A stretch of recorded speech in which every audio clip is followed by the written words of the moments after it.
Enfin, une bonne nouvelle pour la jeunesse actuelle et les générations futures du Congo.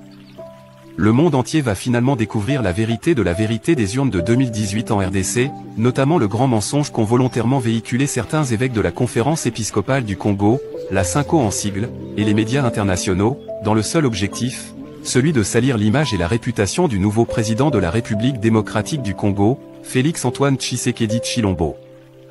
Leur intention était celle de créer l'émeute, l'insurrection populaire et le chaos au pays, afin de provoquer et d'installer la division entre le peuple congolais. Mais leur projet a lamentablement échoué, grâce à l'unité des Congolais, qui sont désormais debout, comme l'indique leur hymne national, le debout congolais. Jean-Louis Tshimbalanga a scindé son ouvrage en 4 volumes, avec plein d'images illustratives des événements. Le volume 1. Avec 532 pages avec des images en couleur.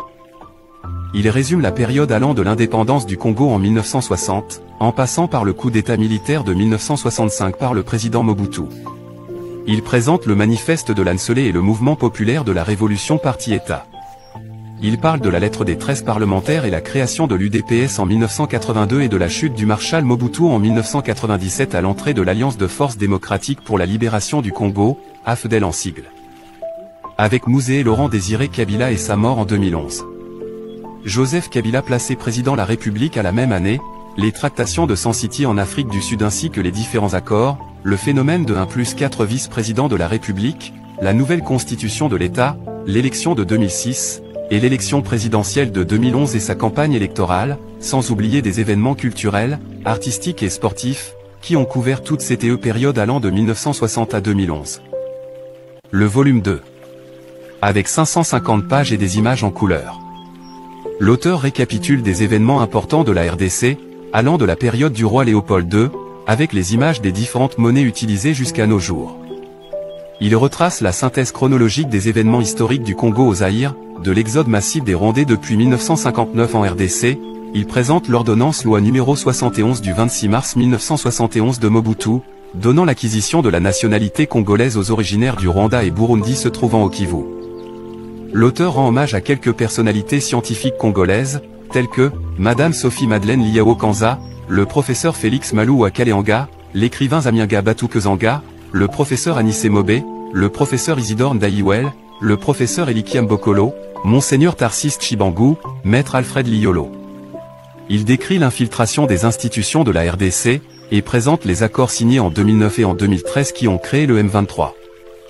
Il décrit les formations des plateformes politiques, telles que le rassemblement créé à Ginval en Belgique avec UDP d'Étienne Tshisekedi et alliés, le Front pour le respect de la Constitution avec Madame Eva Zaïba de MLC et alliés, l'Ensemble pour le changement de Monsieur Moïse Katumbi, en passant par le dialogue de la Saint-Sylvestre, et la cérémonie de la mort du docteur Étienne Tshisekedi à Bruxelles. Il présente les différents congrès des partis tels que UDP, UNC, MLC, AFDC et les CID, ainsi que le dépôt des candidatures à l'élection présidentielle, jusqu'à la présentation de la machine à voter par la CENI. Le volume 3. Avec 540 pages avec des images en couleur. L'auteur parle de la création de la Mouka à Genève, de la création du Cap pour le changement, CACH en sigle, du retour à Kinshasa de Martin Fayoulou de la coalition La Mouka, du retour de Félix Tshisekedi et Vital Kamerhe de la coalition CACH.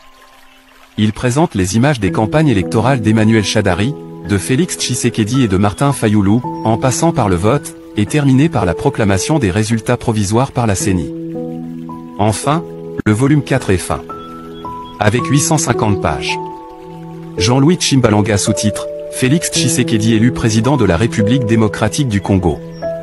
Il récapitule tout le scénario depuis la rencontre des opposants à Genève, la campagne électorale, le scrutin, la publication provisoire. Il retranscrit les 4 heures du contentieux électoral devant la Cour constitutionnelle. Avec les interventions de tous les avocats de M. Martin Fayoulou, les avocats de l'Union pour la démocratie et le progrès social UDPS en sigle, ainsi que l'intervention de la CENI, jusqu'à la proclamation définitive des résultats.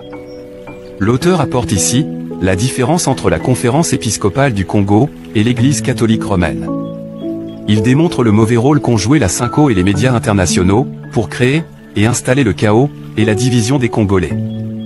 Avec des documents à l'appui, il présente et dénonce l'absence de la transparence, de la vérité et de la sincérité de l'argent que les évêques de la Conférence épiscopale du Congo, la CINCO en sigle, obtiennent des pays amis, au nom du peuple congolais, pour la surveillance de leurs élections, ainsi que son utilisation réelle, et le montant qui reste qui peut construire des édifices pour les pauvres. Il démontre l'ingérence constante de la communauté internationale dans les affaires internes de la RDC. Jean-Louis Tshimbalanga démontre les mensonges fabriqués et véhiculés exprès par les médias internationaux dans l'élection de 2018, pour souiller l'image du nouveau président Félix-Antoine Tshisekedi Tshilombo. Voilà pourquoi, ce volume 4 est fin, est un récit national, une référence que la jeunesse actuelle, les générations futures, et le monde entier retiendront, que la Conférence épiscopale du Congo, la CINCO en sigle, et les médias internationaux, ont été mis en accusation devant l'histoire. Qui aura lu tous les volumes 4 de cet ouvrage, aura eu une bonne connaissance de l'histoire contemporaine de la République démocratique du Congo, depuis le roi Léopold II, en 1885, jusqu'à la victoire de la première alternance démocratique et pacifique de l'élection de 2018. Pour toutes vos commandes en ligne, veuillez saisir la librairie Pimbo.fr en France, en mentionnant le titre et le volume désiré.